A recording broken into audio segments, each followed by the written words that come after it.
Hello everyone, today we're going to learn the daily Tanya for Dalit Sivan Tafshin Pei Dalit. So we learned yesterday about how the Shechina was shared in Bais Rishon, right? That sort of how the presence of Hashem, so in English, how the presence of Hashem sort of dwelled within the first temple. It dwelled within the Aron HaKodesh, the Ark, within the Luchos Mamash, within the material tablets. That's where the Shechina dwelled. How so? Because the Shechina, the tablets were inscribed with Aser Sedibros, which are the sort of grand principles of the Torah. And the grand principle of the Torah is the Chochmah Elyoina, is the high wisdom. And this is the source, this is that which sort of gives reality, so gives being to the Torah. And so as such, through the etching of Hashem, that Hashem himself etched these things into the Luchos, he etched the Aser Sedibros into the Luchos, so that's how, through that, we get a presence of the Shechina in a direct way, and not in a sort of the regular sort of natural procession of the Shechina as it sort of processes down through the world, but as a direct act of God, as an intentional act of God, a miracle. So we're going to continue. We're going to talk about Bayit Sheni, and we're going to talk about what do we have now that we don't have Beis Hamikdash. Ubebayit Sheni, and in the second temple, Shelo haya bo Aron ve'aluchot, in which we did not have the ark and the luchos and the tablets. Amru Rabbeinu Zal, our masters said, Shelo hayta Shechina shora bo. They said that the Shechina was not present there. What does this mean? Perush. מדרגת שכינה שהייתה שורה בבית ראשון, שלא כדרך השתלשלות העולמות. So in other words, when we say that the Shechina wasn't present there, what we mean is the Shechina wasn't present there in the same direct and miraculous way. אלא בבית שני, הייתה שורה כדרך השתלשלות והתלבשות, מלכות דאצילות במלכות דבריאה. ובריאה ודבריאה במלכות דיצירה, ודיצירה בהיכל קודש הקודשים דעשייה, וקודש הקודשים דעשייה מתלבש בקודש הקודשים שבית המקדש למטה. So, in other words, the Shechina that was present in the second temple, in the second Beis Hamikdash, was not in this sort of miraculous direct way, but was in this sort of more natural, through the natural procession of the Shechina, except that the Kodesh HaKodeshim d'Asiya היה מתלבש בקודש הקודשים שבבית המקדש למטה. So the Kodesh HaKodeshim of the world of Asiya, right, in which dwelt the Shechina, the Dvar the Malchus of Yetzirah, which is the higher world. Okay, ושרתה בו השכינה מלכות דיצירה מלובשת בקודש הקודשים d'Asiya. So what we had access to then was the Shechina as it was in the world of Asiya, in the world of Yetzirah. And it dwells in the Moichin, in the highest place in the world of Asiya. So, instead of being a meeting place of our world and the world of Atzilus, it's a meeting place between our world and the world directly above us, which is Yetzirah.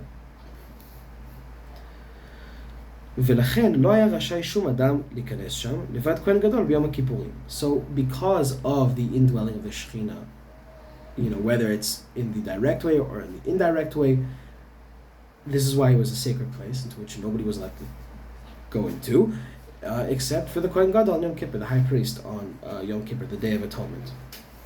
ומשחרב בית המקדש, and ever since the Beis Hamikdash was destroyed, אין לו לקדוש ברוך הוא בעולמו, אלא ד' אמות של הלכה בלבד.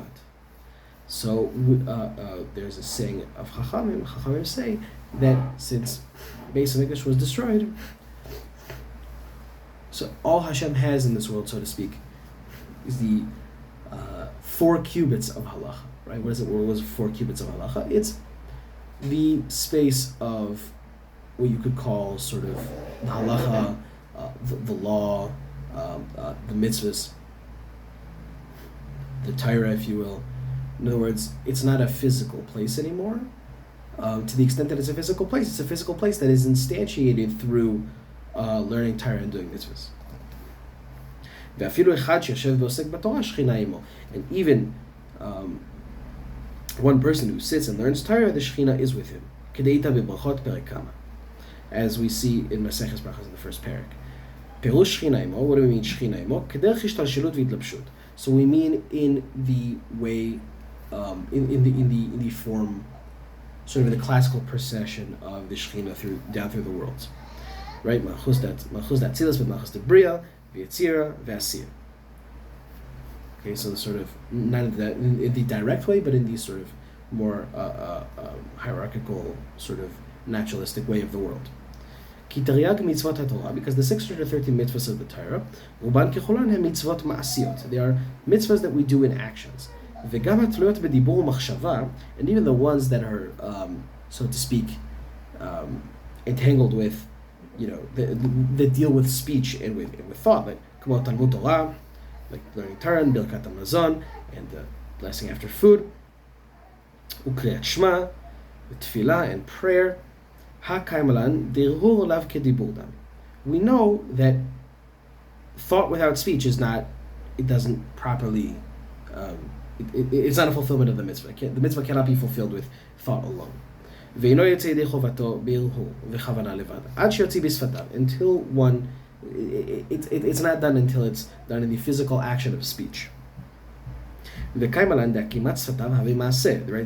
That speech is an act. Right?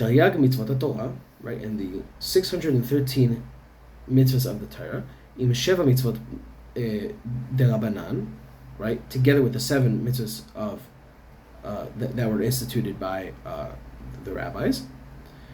Begimatria, when added together, their numerical value equals keter. Keter, the numerical value of it is 620, so that's 613 plus 7. And keter is a sort of hint at the Ratzon HaElyon, the highest, the high will of God, the sort of most, I hesitate to say abstract, but the most sort of spiritual and pure will of Hashem. This will dwells within his chokhmah, within his wisdom, and they're completely united with Hashem, with his will, his being. And Hashem sort of, it says he lays the foundations of the earth with his wisdom. What does that mean? It means, so he's going to explain, that it is, that you could sort of think of it as the end and the beginning being connected. So that sort of the highest and the lowest have a kind of intrinsic relationship, where the lowest can only exist through connection to the highest, right? Because if it was not connected to the highest, if it was not connected to that which is sort of the greatest source of identity, then it'd be connected to nothing at all. Okay? Right? So this wisdom that Hashem, sort of the earth which Hashem lays the foundation of with his wisdom, that is sort of another way of speaking about Torah Sheba'al Peh, the oral Torah. The nafka michochma ila, which comes out of the highest wisdom. So we're not going to get into that last sentence, what it means, because it's very complicated, but we will hopefully get into it another time. So with that, I'll see you tomorrow.